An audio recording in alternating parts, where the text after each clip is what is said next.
A 4-year-old boy from Epping who inspired a national organ donation campaign is celebrating his first Christmas at home since his life-saving operation.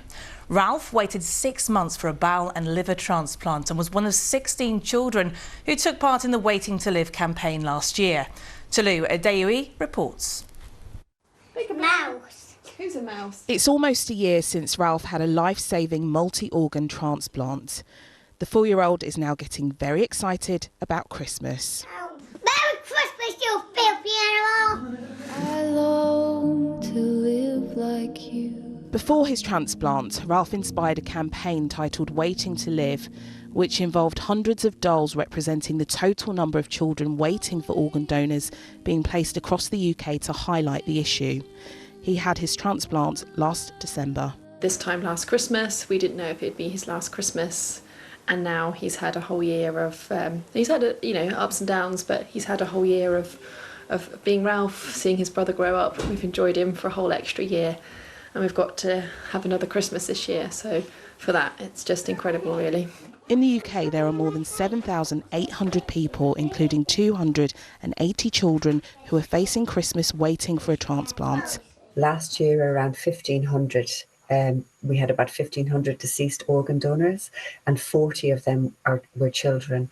So you can see that there is a huge disparity between the number of children waiting and the number of organ donors we have who are children every year. So really, our key message is for parents to have that conversation with their families and consider donation for their children and for themselves.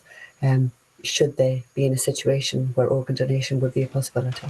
Ralph is doing well, but his recovery hasn't been without challenges. He and his family are grateful to be looking forward to celebrating his first Christmas since the operation. By saying yes to organ donation, you are quite literally saving a child's life. It's unlikely another one will come up very soon, so you're actually saying yes for another child to have a chance to live. I'm having a picture done. Tolu Adeoye, BBC London. A man has been charged with murdering a teacher who was found dead in South London on Thursday morning. Gemma Devonish, who worked as head of year at Rosebery School in Epsom in Surrey, died at the scene in Carshalton. James Madden from Lambeth has been remanded into custody and will appear at Croydon Magistrates Court on Monday. A pilot project providing NHS dental treatment for care home residents in Essex is to be made permanent. Dentists from 11 surgeries have run more than 4,000 sessions for patients with dementia or mobility issues in the last year. The scheme has been so successful, it'll be made permanent from next spring. A lot of the care homes we visit, it's been 3, 4, 5+ years since a dentist has checked their teeth. Non-verbal people, you can't tell when they're in pain. That's the biggest problem. So a lot of patients with dementia won't really signpost that they're in pain. So we're reliant on our carers to give us that information and feedback. London Fire Brigade is warning about the dangers of buying cheap e-bikes and e-scooters online after a family house was destroyed when an e-bike battery exploded. This footage from a doorbell camera shows how quickly the house in Catford in southeast London became engulfed last weekend.